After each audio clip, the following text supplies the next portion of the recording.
दोस्तों वैसे तो कई बार योगी आदित्यनाथ के फैसले से लोग ना इत्तेफाक रखते हैं, उसका विरोध करते हैं। जैसे कि यूपी में बुलडोजर से घरों को तोड़ने का ही मामला ले लीजिए कि कैसे इस बुलडोजर नीति पर जमकर लोग इसका विरोध करते हुए नजर आए। कुछ लोग खुश भी हुए हैं, लेकिन ज्यादातर लोग घरों से बुलडोजर को जमींदोज करने के मामले पर खुलकर बोलते हुए नजर आए, जिससे अक्सर योगी सरकार का विरोध होता हुआ दिखाई दिया है। लेकिन इस बार योगी सरकार ने एक ऐसा फैसला लिया है दोस्तों, जिससे उनके फैसले की जमकर वाहवाही हो रही है। दरअसल होली का त्यौहार आने वाला है, आप सभी को पता है। होली रंगों का त्यौहार है, खुशियों का त्यौहार है, जहां पर दुश्मन भी अपनी दुश्मनी भुलाकर एक दूसरे को गले लगा लेते हैं। कई सालों से हिंदू मुस्लिम करके देश और समाज को तोड़ने की पूरी कोशिश होती रही है। ये आप अच्छी तरीके से जानते हैं कि मुसलमानों के प्रति कितना प्रोपोगेंडा, किस तरीके से जो खबरें फैलाई गई, कैसे मुसलमानों को टारगेट किया गया, अच्छी तरीके से जानते हैं। बार बार एक समुदाय के धर्म स्थलों को निशाना बनाया गया, लेकिन लगता है अब इस खाई को मिटाने की कोशिश हो रही है। दोस्तों पश्चिमी उत्तर प्रदेश में शाहजहांपुर और संभल जिले में होली पर्व को देखते हुए मस्जिदों और मदरसों को ढकने का काम शुरू कर दिया गया है। शाहजहांपुर में 64 मस्जिद और मज़ारों के अलावा संभल में 8 मस्जिदों को ढका गया है, और तो और मज़ारों को भी ढकने की काम जो है शुरू कर दी गई है। यह कवायद प्रस्तावित लाट साहब के जुलूस को देखते हुए शुरू किया गया। दोस्तों प्रशासन को आशंका है कि इस जुलूस के दौरान उपद्रवी तत्व मस्जिदों पर रंग फेंक सकते हैं, जिससे सांप्रदायिक तनाव बढ़ सकता है, सांप्रदायिक माहौल खराब हो सकता है। वहीं मुस्लिम धर्मगुरुओं ने आपत्ति जताई है, कहा कि इतना ही डर है तो सुरक्षा बढ़ाकर उपद्रवी तत्वों पर नकेल कसी जा सकती है। मस्जिदों को क्यों ढकना है, मस्जिदों को क्यों जो है इस तरीके से पर्दे नशी कर देना है। आपको बता दें दोस्तों कि शाहजहांपुर में होली के मौके पर लाट साहब के 2 जुलूस निकाले जाते हैं। इसमें छोटे लाट साहब का जुलूस सराय काइयां मोहल्ले से शुरू होकर शहर के कई क्षेत्रों से गुजरते हुए वापस सराय काइयां आता है और पुलिस चौकी पर इसका समापन किया जाता है। पहले एक युवक को लाट साहब के रूप में चुना जाता है, उसका चेहरा ढककर, उसे जूते की माला पहनाकर, बैलगाड़ी पर बिठाकर जो तय रूट होता है उस पर घुमाया जाता है। ये जुलूस निकाला जाता है होली से पहले। इस दौरान लाट साहब पर अबीर गुलाल के साथ जूते चप्पल भी फेंके जाते हैं।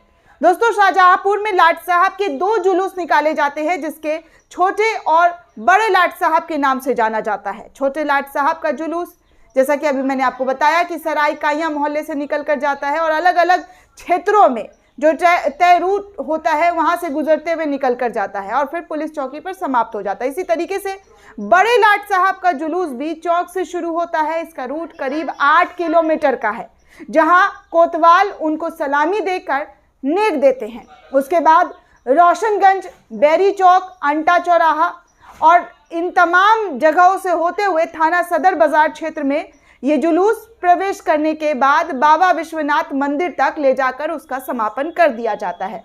तो ये 2 जो रैलियां हैं दोस्तों होली से पहले, छोटे लाट साहब और बड़े लाट साहब, वो अंग्रेज़ों के ज़माने से ही शुरू है और इसी को देखते हुए मस्जिदों को ढकने की शुरुआत जो है वो योगी प्रशासन की तरफ से कर दी गई। हालांकि इसमें भी कुछ धर्मगुरु जो है, मुस्लिम धर्मगुरु, आपत्ति जताते हुए नजर आ रहे हैं, लेकिन ये एक अच्छा फैसला है दोस्तों। इस दौरान दोनों जुलूसों के रूट के से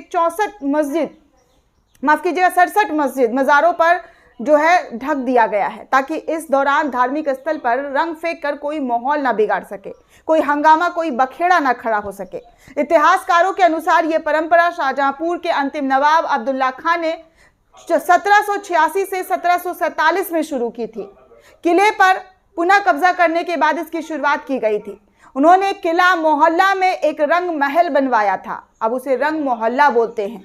अब्दुल्ला खां वहां पर आकर हर साल होली खेलते थे। तब जुलूस निकाला जाता था जिसमें हाथी, घोड़े, पालकी होते थे, बैंड बाजा का सबका इंतजाम रहता था। बाद में अब्दुल्ला खां की मौत हो गई, लेकिन उनके ना रहने के बाद भी लोगों ने इस जुलूस को निकालना जो है बंद नहीं किया।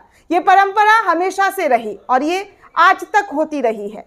इसे कहते हैं दोस्तों भारत की नींव, इसे कहते हैं भारत की परंपरा, कल्चर।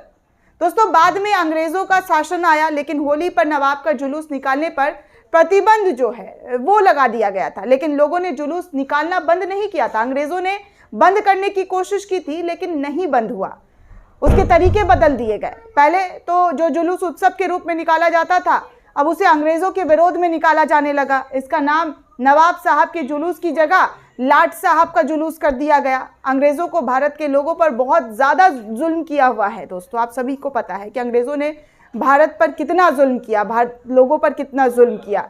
यही वजह थी कि 1947 के बाद से इस जुलूस में हुड़दंगई शामिल हो गई। अंग्रेज़ों पर गुस्सा निकालने के लिए लोग कुछ तरीके से जो है अपना हथकंडा अपनाने लगे। आरआरसी मिशन के सरायकाइयां से निकलने वाला लाट साहब का जुलूस सबसे ज़्यादा संवेदनशील इलाकों में से एक इलाका माना जाता है। यहाँ पर मिली जुली आबादी है। हिंदू मुस्लिम के बीच से ये जो लाट साहब और बड़े छोटे लाट साहब का जो जुलूस है वो निकलता है, तो मिश्रित इलाका है ये। प्रशासन को यहाँ सुरक्षा के खास इंतजाम करने पड़ते हैं, इसलिए यहाँ पर ड्रोन कैमरा के जरिए जुलूस की निगरानी की जाती है। रोड मैप गड्ढों को भरने से लेकर ढीले तारों की मरम्मत कराने का भी काम शुरू कर दिया गया है। इस बार शहर में सीवर लाइन डाले जाने के कारण हर तरफ खुदाई की गई है, लेकिन जुलूस का समय करीब आते ही कार्य को रोककर गड्ढों को भरने का काम कर दिया गया है। गड्ढे को ठीक करने का काम शुरू कर दिया गया है ताकि इस जुलूस में किसी भी तरीके की अनहोनी ना हो। वहीं संभल की सदर कोतवाली क्षेत्र में दोस्तों आज एकादशी रंग खेलने की परंपरा है। साथ ही खाटू श्याम बाबा की झांकी के संग चौपाई निकालने का भी प्रोग्राम है। इसी मार्ग पर शाही जामा मस्जिद सहित 7 मस्जिदें और एक मदरसा है, जिसमें सुरक्षा को देखते हुए मद्देनजर रखते हुए बैरिकेड्स पर त्रिपाल को जो है वो ढक दिया गया है, जिससे पुलिस प्रशासन और स्थानीय लोगों को किसी भी प्रकार की दिक्कतों का सामना न करना पड़े। शाहजहांपुर शहर में इमाम हुजूर अहमद मंजरी ने बताया मीडिया से बातचीत करते हुए कि मस्जिद और मज़ारों को ढकना ठीक नहीं है। इसके ढकने से भय का माहौल बन जाता है और मुस्लिम समुदाय खुद को असुरक्षित महसूस करने लगते हैं। करीब 4-5 साल पहले सिर्फ इतना कहकर धार्मिक स्थलों को ढक दिया गया था कि जुलूस के बाद फौरन तिरपाल को हटा दिया जाएगा, लेकिन प्रशासन ने इसको परंपरा ही बना दिया है। उनका कहना है कि तिरपाल से ढकने की बजाय प्रशासन को ज़्यादा से ज़्यादा पुलिस बल को तैनात करना चाहिए।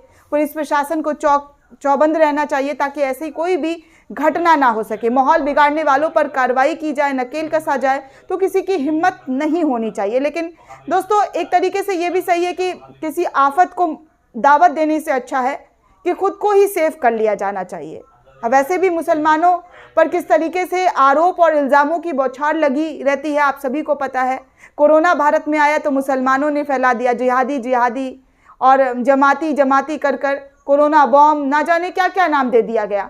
तो इससे अच्छा है कि किसी दुर्घटना से अच्छा है कि उस दुर्घटना से थोड़ा सा अपने आप को बैक कर लिया जाए और जो योगी सरकार, योगी प्रशासन के ज़रिए जो चीज़ें की जा रही है उसका स्वागत करना चाहिए कि ताकि किसी भी तरीके से कोई भी हिंसात्मक खबरें, कोई भी माहौल बिगाड़ने वाली खबरें जो है हमारे आसपास ना आ सके। हम उससे दूर ही रहें, महफूज ही रहें तो ज़्यादा भला है। क्योंकि आजकल किस तरीके से हिंसा हो जाती है दोस्तों, कैसे शक में लोगों को मार दिया जाता है, ये तो आप जानते ही हैं। खबरों के माध्यम से आप पढ़ते ही रहते हैं, हम आपको बताते ही रहते हैं कि शक के आधार पर लोगों को लिंच कर दिया जाता है, मार दिया जाता है, आग के हवाले कर दिया जाता है। तो इन सब से बचने का आसान तरीका है कि जो योगी सरकार के ज़रिए जो फैसला लिया गया, प्रशासन के ज़रिए फैसला लिया गया, वो सही फैसला है। दोस्तों इस पूरे रिपोर्ट को लेकर आप क्या सोचते हैं, आपकी क्या प्रतिक्रिया है, हमें कमेंट सेक्शन में ज़रूर बताइएगा। साथ ही साथ नेशन 360 को ज़्यादा से ज़्यादा लाइक, शेयर और सब्सक्राइब करना बिल्कुल भी ना भूलें।